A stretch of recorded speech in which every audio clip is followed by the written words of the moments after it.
10 consecutive wins for the first time in a decade for your San Antonio Spurs. They needed a fourth quarter comeback to make it happen. 110-107, your final score. San Antonio over Toronto Raptors. Chris Miles here with you at Scotiabank Arena in Toronto, Ontario. And that fourth quarter outscoring Toronto 32-17, down by 12 when the fourth quarter started. Very important to look at those Western Conference standings where the San Antonio Spurs now have a shot at trying to catch the reigning champs, the Oklahoma City Thunder, who sit in first place by just 2 games. The Spurs gain a game tonight because the Thunder lost to the Pistons, a team that the Spurs just beat 2 nights ago. So San Antonio right on the heels, the Oklahoma City Thunder just 2 games behind them. So San Antonio, a big comeback win in the bonus, catching up to the Oklahoma City Thunder. Jacob, Sean, it's just a great win for the Spurs when you look at the Western Conference standings. Chris, thank you very much. Just trying to get Dylan set up here. Dylan Harper, right to the table. Yes, sir. Can you hear us okay? Hey, yeah, great. All good? All right. Ma'am, that was a close game. That was a fun game to watch from our standpoint. What did it take to win this game down the stretch? Guts. I mean, believing that, our defense is going to carry over the offense. I think that's what happened in the game. I think just for us coming out, we was down 12, 15. Yeah. And, just for us, just have that kind of poise, it just shows how deep you are on the bench. We can sub guys in and out, and we can play different lineups, and just to have that poise and just have that gutsy win, it's amazing. What's going on with this team right now? Because at the beginning of the year, we'd get a 15, 20-point lead. We'd have a little bit of a lull, let a team back in it. Mm-hmm. Over the last 7 to 10 games, it's been a relentless 48 minutes by you guys. Even tonight when you got down, you continued to grind and put it back on them. Detroit the other day, it was a 48-minute game. Mm-hmm. Even in Golden State where they're shorthanded, you guys put it on them. The Lakers, the same thing. Seems to me that you guys are showing a lot more focus here. Yes, sir, definitely. I think just locking more in on the film and just getting more reps in the gym. I think for us a big thing going into this was play with pace and just guard on the defensive side and just be connected as a group. And I think game by game, film by film session, shoot around by shoot around, we just keep getting more connected. Was there something that sparked that fourth quarter comeback, coming out, going on a run, forcing a timeout by the Raptors?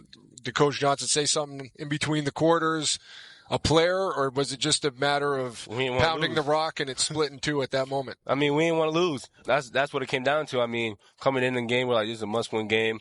We're on this road trip, trying to get all the wins we can get. So, Coach Johnson obviously came in, gave us 2 cents, told us what we got to do. But I think from player to player, I think we all were connected and had that. If we, on the defensive side, if we go and guard, our offense will take care of itself because we got so many good players. Well, last time we had you on the broadcast postgame, Dylan, you broke down some plays. Want to do it again? Yes, sir. Act like a broadcaster? Yes, sir. Okay. Let's go look at some Spur visions here. What are you seeing here as you set up this play? Really, the right side is wide open. And I think right here, he was grabbing my arm. So, I just shot to try to get the foul. Nice little high floater. And then I think right here, one-on-one, I think my ability one-on-one, I think I'm unguardable. So, I think just attacking the rim and just trying to put pressure on the paint. And then once I hit the paint, like I saw in the second half, everything opened up for all my teammates. When you see certain guys guarding you, do your eyes light up, or do you just feel like you could beat anybody? I think I could beat anyone. I think just in general, I think that I could go one-on-one with whoever in the NBA. But I think there's certain matchups that you want to search, and I think I've learned that with just my poise and just trying to find the right times when to go and when not to go. And, Fox and Steph just emphasize that at a high level. Talk about the play, maybe the play of the game, where you got in the paint. It was a nice spin move, and somehow you found Luke Cornett underneath, cutting to the basket. Right here, I seen the big step up, and thank God Luke slipped. And, I just had to get it to him. I had to find a way, will away. And I think that just, like I said, my pay presence and his drawing too, I think helps a lot, not for me, but just for the whole team. You've really done a great job all season long of taking care of the basketball. We showed a graphic today. As your assist-to-turnover ratio stands right now, it's the highest ever by a Spurs rookie. So where does that knack for taking care of the basketball come from? Where did you learn that? I think all my life, I mean, I was kind of bigger than everyone, so I mean, I always had little guards pressuring me, and I think just over time and by high school and college, I mean, a big emphasis for me was just taking care of the ball and tightening my handle. So when I get the opportunities like this, I can go out there and coach can trust me, go out there and run the play for the guys. So I mean, that's where that comes from, and just having to trust my teammates that I can get them the ball. The Spurs have won 10 straight games for the first time since Matt Bonner was on the team in 2015 to 16. 10 straight. What's the feeling in the locker room right now? We all tired right now, honestly. But I mean, it's a great feeling. I mean, you try to take it game by game, and I mean, for me, it doesn't even feel like a 10-game win streak. Every game is gutsy, and I think we go out there with the same mindset, whether we're on a 10-game winning streak or losing streak. Bring that same mindset tomorrow night. Don't take that game for granted. Go for 11. Get greedy. Yes, sir. Congratulations. Thank you. Dylan Harper, 15 points. Congratulations. 7 assists as well, as the Spurs get their 10th straight win of the season. They beat the Raptors here inside of Scotiabank Arena. Dylan, you can dunk it too now. Yes, sir. Matt Bonner, thank you so much for joining us. Chris Miles on the other side. Matt, thank you. Thank you. Thanks for having me. Go Spurs, go. Go Spurs, go. And for the San Antonio Spurs, they made sure that the Raptors stopped feasting on their defense in the start of that fourth quarter. They allowed the Raptors to make one of their first 11 shots, and truly, that defense was the catalyst behind that 12-point comeback, that 21-6 run to start the fourth quarter. Here's head coach Mitch Johnson. Did you overcome 15-point deficit on the road, tough night at the foul line? Do you feel fortunate, or are you proud of how they hung tough and got it done? Yeah, a little bit of all of it. Thought we had some obvious breakdowns in terms of game plan execution defensively. Offensively, gave us some trouble, obviously. Very physical team, apply pressure. They do a great job trying to speed you up and typically punish you for playing isolation basketball because they're so good on the ball and they swarm two people that dribble. And I thought we didn't let the ball move a few times tonight, and they made us pay, apparent by the points they got off our turnovers. But I did think we settled in when we really had to, especially start that fourth quarter there and started to play our brand of basketball. Stuck with Dylan to the end. Was Steph anything wrong with him? Or? No, Steph was healthy. I mean, he was in there for the late game defensive. Just we got different guys, different nights. I mean, you got a deep team. You know, Dylan deserved to finish the game. What are you seeing from Dylan? I thought he played with a ton of energy. I mean, apparent by he had 7 assists and 5 rebounds. You know, obviously gets to the rim quite a bit, but I just thought he had a really good pep to his step and was putting his energy into a lot of the right places, and he was just helping us out quite a bit. Occasionally you have these tough nights at the foul line. How do you fix that? Make more. Yeah, it's a long season. You know, you got to continue to find ways to win. You got to continue to do more of the things that you can control. And so you can't allow the snowball effect to be those things. The execution, the togetherness, the communication, being in a stance, playing with effort, not letting a missed shot, a missed call, in your opinion, whatever those things that are going to ebb and flow throughout a game or a season affect these things over here.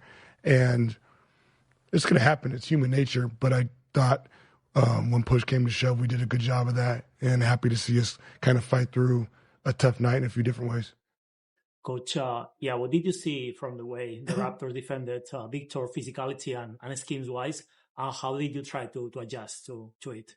Yeah, I think very similar to what a lot of other teams have done. They obviously have some personnel that probably can ramp that pressure and intensity and physicality up a little bit. But again, I thought when we screened appropriately, moved the ball appropriately, played with the appropriate spacing and pace, we had some good looks. You know, we scored 110 points. They stalled us out a little bit in that third quarter, but I thought, you know, we saw some success when we played the right way, and obviously you give Toronto a lot of credit. They challenged us for 48 minutes to do that, and they forced us out of our rhythm and our brand of basketball a little bit. Yeah, and even like in nights like today, like in Detroit, Victor still is able to make a big impact on the team. But what is the next step that you see in his game? Just to continue to get better incrementally. He's going to continue to see unique, exotic schemes and a lot of energy and commitment to try to slow him down. And so how does he continue to manipulate and dictate that? Sometimes that's through screening, sometimes that's through passing, sometimes that's through scoring and forcing two or drawing contact and showing the fouls that are being had. But it's just time. He's doing just fine. And it's a long season, and we just want to continue to get better every day. How much of a difference do you think his presence made, especially in that final stretch when you guys needed to sustain the lead that you had, and his presence seemed to be like bothering the Raptors a lot? Yeah, I thought he was a great job. He was in a stance. He was able to do two things at once in terms of give a crowd to whoever had the basketball in their hands, and also, deter anything behind him or the passes out. And I thought we did a good job being connected to four other guys on the court. Coach, the intentional fouling up three, everybody's got a different opinion on that, and it worked very well for you tonight. I was wondering what was the thought process behind that? There's times where we feel like if there's an opportunity to foul, then you may be able to take that. And I thought tonight we did that when the situation provided itself and it was appropriate, and the guys did a good job executing that. Was planned to foul Brandon Ingram before his last attempt? I have to go back and look at how they got the ball to, that far side, and if there was an opportunity for us to handle that better. But once he caught the ball where he caught it, it'd be pretty tough to foul a guy when they're facing the basket like that. The Spurs' 12-point fourth-quarter comeback is the second largest fourth-quarter comeback this season. They did it to extend that win streak to 10 games. Victor Wembanyama, of course, he struggled to score all evening, but hit this three when it mattered most, and the Spurs win by 3. They got another game coming up tomorrow night. We'll get you ready for that next. This is Spurs Live.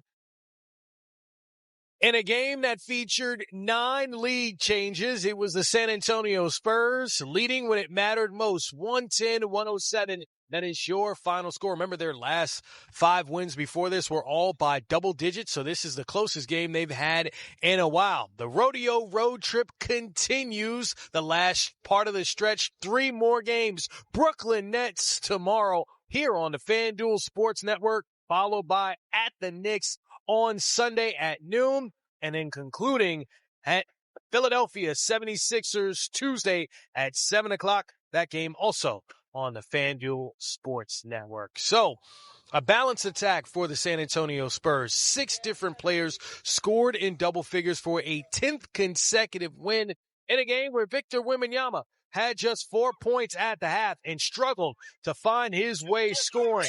Steph Castle hitting the deck. Devin Vassell hitting the jumpers, and the Spurs on top. 110-107. That is your final score. They'll look to continue that win streak and up that count to 11. Remember that 10-game win streak, the longest since 2016. We'll see you tomorrow in Brooklyn, right here on the FanDuel Sports Network.